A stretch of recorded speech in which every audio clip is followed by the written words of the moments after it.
Welcome to Sunday School, Joshua 24:15. And if it seem evil unto you to serve the Lord, choose you this day whom ye will serve, whether the gods which your fathers served that were on the other side of the flood, or the gods of the Amorites in whose land ye dwell. But as for me and my house, we will serve the Lord. When the war for the conquest of Canaan was ended and the tribes were about to leave for their places in the land, Joshua broke up the camp at Gilgal, which had been the meeting place of the Israelites through all the war. You remember that 2 of the tribes and a half of another tribe had received their land on the east of Jordan, but their soldiers crossed the Jordan with the men of the other tribes.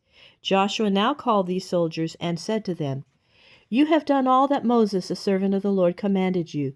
You have stood faithfully by your brothers of the other tribes, and now the time has come for you to go back to your wives and your children in your own tribe lands on the other side of Jordan. Go to your homes where your wives and children are waiting for you. Only remember always to keep the commandments of the Lord, and be true to the Lord, and serve him with all your heart and all your soul." Then Joshua gave them the blessing of the Lord and sent them away. They left Shiloh, where the tabernacle was standing, and came to the river Jordan. There, on a great rock where it could be seen from afar, they built a high altar of stone.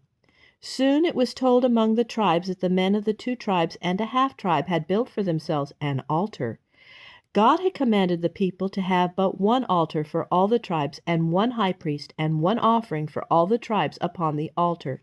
This was for the purpose of keeping all the people together as one family with one worship. The people of Israel were greatly displeased when they found that these tribes had built an altar while there was already one altar for all the tribes at Shiloh.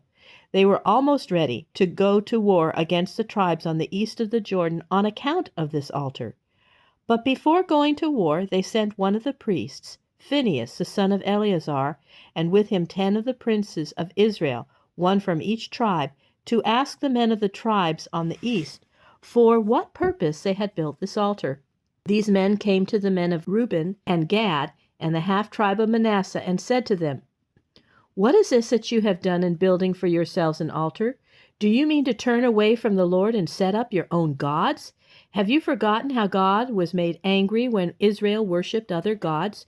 Do not show yourselves rebels against God by building an altar while God's altar is standing at Shiloh."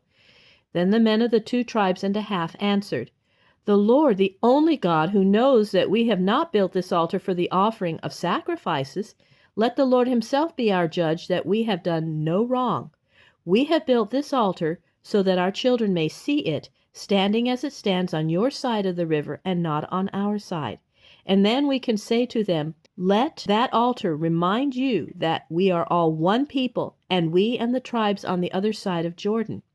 This altar stands as a witness between us that we are all one people and worship the one Lord God of Israel." Then the princes of the 9½ tribes were satisfied. They were pleased that when they knew that it was an altar for witness and not for offerings. They named the altar Ed, a word which means witness. For, they said, it is a witness between us that the Lord is our God, the God of us all.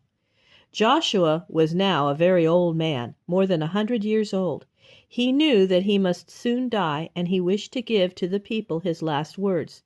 So he called the elders and rulers and judges of the tribes to meet him at Shechem in the middle of the land and near his own home. When they were all together before him, Joshua reminded them of all that God had done for their fathers and for themselves. He told them the story of Abraham, how he left his home at God's call, the story of Jacob and his family going down to Egypt, and how, after many years, the Lord had brought them out of that land, how the Lord had led them through the wilderness and had given them the land where they were now living at peace. Joshua then said, "You are living in cities that you did not build, and you are eating of vines and olive trees that you did not plant. It is the Lord who has given you all these things. Now therefore, fear the Lord and serve him with all your hearts. And if any of you have any other gods, such as Abraham's father worshipped beyond the river, and as your fathers sometimes worshipped in Egypt, put them away and serve the Lord only.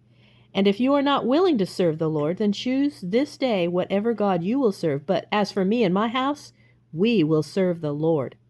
Then the people answered Joshua, We will not turn away from the Lord to serve other gods, for the Lord brought us out of Egypt where we were slaves. And the Lord drove out our enemies before us, and the Lord gave us this land. We will serve the Lord, for he is the God of Israel. But, said Joshua, you must remember that the Lord is very strict in his commands. He will be angry with you if you turn away from him after promising to serve him, and will punish you if you worship images as the people do around you. And the people said, We pledge ourselves to serve the Lord and the Lord only. Then Joshua wrote down the people's promise in the book of the law so that others might read it and remember it. And he set up a great stone under an oak tree in Shechem, and he said, Let this stone stand as a witness between you and the Lord, that you have pledged yourselves to be faithful to him. Then Joshua sent the people away to their tribe lands, telling them not to forget the promise that they had made. After this, Joshua died at the age of 110 years old. And as long as the people lived who remembered Joshua, the people of Israel continued serving the Lord.